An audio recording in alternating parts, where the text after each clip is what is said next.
guys, welcome back to my channel. I'm Layla, and yeah, since my previous video was how to read more, the next best thing would be what to read. Picking a book sometimes is really hard if you don't constantly, figure out what you want to read. And so I thought I should give you guys some recommendations based on things that I have read or things that I've seen be rated well. So since I probably read romance 80% of the time, I have chosen 5 romance books and 5 thriller books to talk about today. So the first book that I have for you guys is Twisted Love by Ana Huang. This story follows a girl named Ava and a guy named Alex. And Ava is kind of like this really sweet and like bubbly girl, and then Alex is like very dark and he's very like off-putting because of the things that's happened in his past. He is her brother's best friend and they fall in love. I would say it's kind of a slow burn. It has a lot of character building, especially for Alex, and there's a lot of secrets that are revealed about families and friends, and it's just like a lot of drama. There is smut, and if you're new to reading, you might not know what that means, so I'm just gonna put the definition right there. Honestly, I fell in love with the characters like probably literally in the first 2 chapters, and it is also part of a 4-book series. Here it is.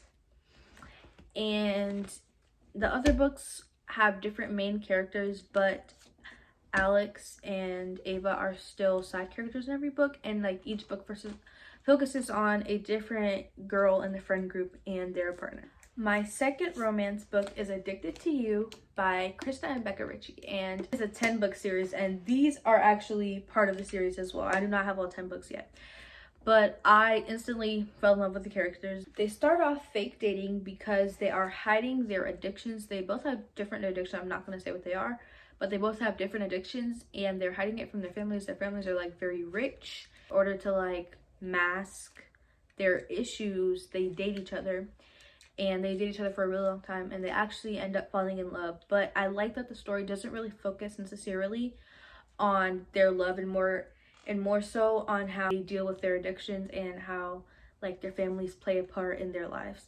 And so obviously it is very heavy on their love because it is centered around that, but the book is not typical love story. Like, it's a lot more deeper. It does have a handful of smut at the center of the story, like what it sounds like. And so I feel like it's a really good book because it's very interesting, and if you like it, then you have so many more to go. And kind of like the Twisted series, some of the books in the series focus on different characters, but most of the books are actually about Lily and Lo. And so if you like really like those characters, like it's perfect for you. Then you get to like basically see their entire life.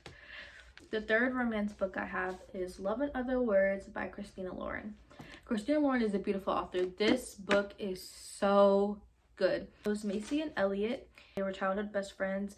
They fell in love when they were kids, but she moved away, and it has 2 point of views, the present and the past, and it kind of shows you their childhood, but it also gives you like what their lives are like right now in relation to each other. And it's a beautiful love story. It's very full circle, and it's like even though it looks a little bit long, it's honestly a quick read. Like, I feel like fast paced.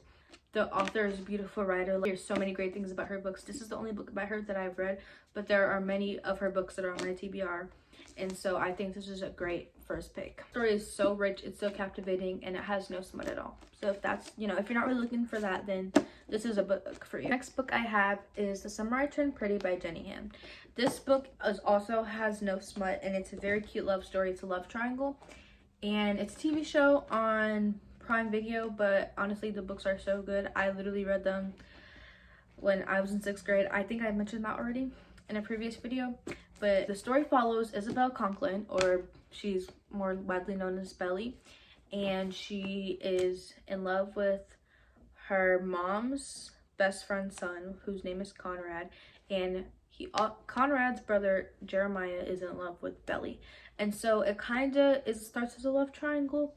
She has trouble with her feelings, and kind of like she really doesn't know what she's feeling, and so it's a lot of side characters that have strong stories, as well as obviously Belly, Conrad, and Jeremiah. And it's honestly a great story, and summer's coming up, so like, come on. The final romance book I have to recommend for you guys, I do not have a physical copy of it, but it is Falling for Temptation by MJ Hendricks. And I read this book pretty recently, actually. And I feel like this is a good book to start with because it's super fast paced and the writing is not difficult. And so it was just like a light read, and it was like an interesting story. It follows Harley, and she's a freshman in college, and then she meets this guy, and he's like very religious, and he's from a small town. His parents weren't even sure that they wanted him to go to college and be exposed to the public world, and she's like the exact opposite. Like, her life was very rough, and like unfortunately she had to grow up fast because of all the things that were happening and to her and in her life. And so their childhoods are very different, but basically what keeps them together despite all their family issues and like everything that comes along with them being together. Moving on to thrillers. I have read only like a handful of thrillers, but I love them. I love the feelings that I get, and I think they're great. So to start off, I have A Flicker in the Dark. This is a book I haven't read, but I have heard so many good things about. So this story follows a girl named Chloe Davis, and 6 teenage girls in her town have went missing over the past few years, and her father actually like pleads himself guilty to these crimes. He goes to jail, and like obviously the family's getting like incredible, like they're constantly being judged and shamed, and she's very young. She's only 12 years old herself, and so she's dealing with this, and she's also like digging like for answers. And like from what I've heard, this is a very good book. I haven't read it myself yet. I think it's a great book to read because it's very captivating, it's very unique, and yeah, I think the story is great. And I think next book I would like to recommend is Don't Let Her Stay by Nicola Sanders. I literally fell in love with this book. I read it in under 24 hours on my phone. Literally, it was a great thriller for me to read. It was so good. It follows this girl, and she hasn't talked to her dad in years, and he like kind of asked her to come live with them, so she does. And he has a wife, and she has a daughter, and it's like weird things, like abnormal things go on with the wife, and her dad doesn't believe her, so she does things like put cameras and like try to prove, but then like it kind of all backfires, and everything that the wife has done, it like flips back to seem like she did it. The next thriller I would like to recommend is The Inmate by Frida McFadden, and this is a very popular book on Book Talk. Frida McFadden overall is super popular. I am in the middle of reading one of her books called Never Lie, and so far it's been pretty good. Book, it was like great. Like the plot twists were like good, and the ending was very captivating. The whole book like basically like screwed with my mind, and I was always like constantly, it's kind of like a whodunit. It's constant, like it was so easily for my mind to change in the book based on the evidence provided, and it was a very engaging book. I actually had the audiobook, so I listened to it, and yeah, it was pretty good. Like, it wasn't like anything super scary, super dark, but it was like a good story and had great plot.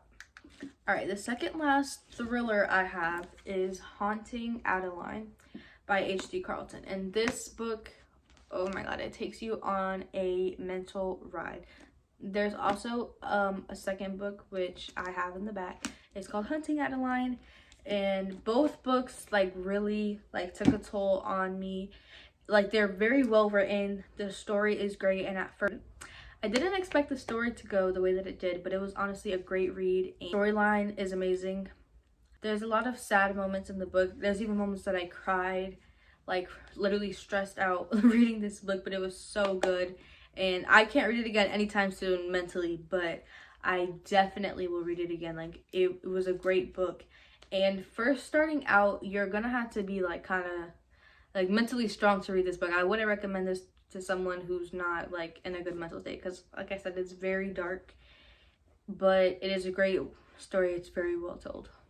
So basically it follows a girl named Adeline, and she has a stalker named Zaid, and that is like one part of the story.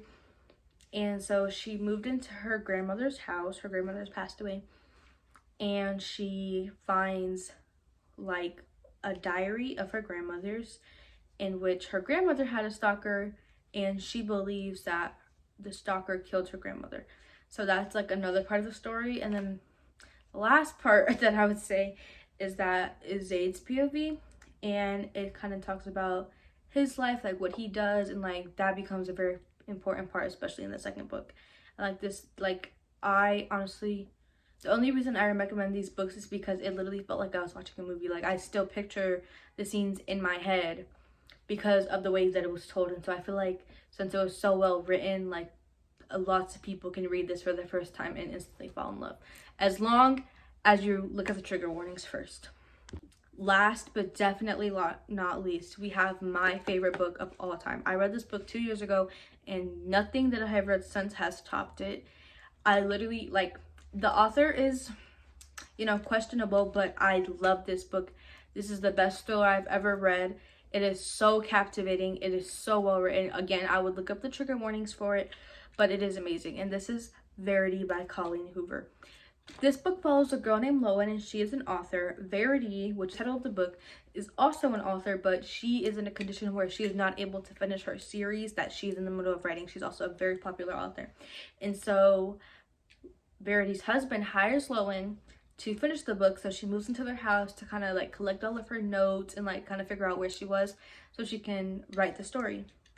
And so she moves into the house, and at first it's pretty normal to her, but then things like weird things specifically with Verity start happening.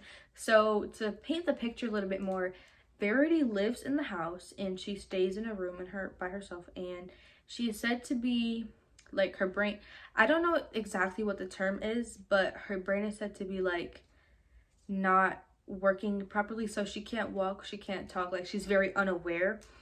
And yeah, so she kind of just like, she's like a statue in the house, but like weird things start to happen. Like I don't really want to spoil the story, but one scene Lowen is outside, and from Verity's window she sees the curtains moving and the TV on. Then she goes upstairs and the TV's off and the fan is also off, so the curtain's not moving. And so like there's like certain weird things like that, and it leads up, and the plot is amazing. The book is incredible. How could I forget to mention this?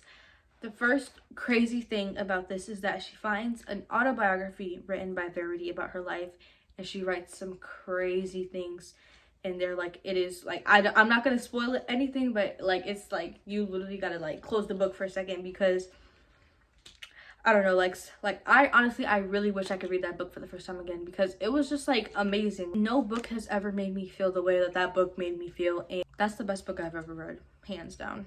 So those are the 10 books that I would recommend for first-time readers, because they are so captivating, they're so well written, and they're all great stories. Obviously Verity is my number one, and I literally love that book to my core. It is, if I had to recommend you to read any of these books, I would 100% make it that one. And yeah, I hope this video was seen as helpful. I hope you decide to read any of the books, even if it's not Verity, any of the books, and tell me what you think. Also, I'm very sorry that I did not post for the past 2 weeks. I was busy one weekend, and then another weekend I just like mentally I couldn't get myself up to do it.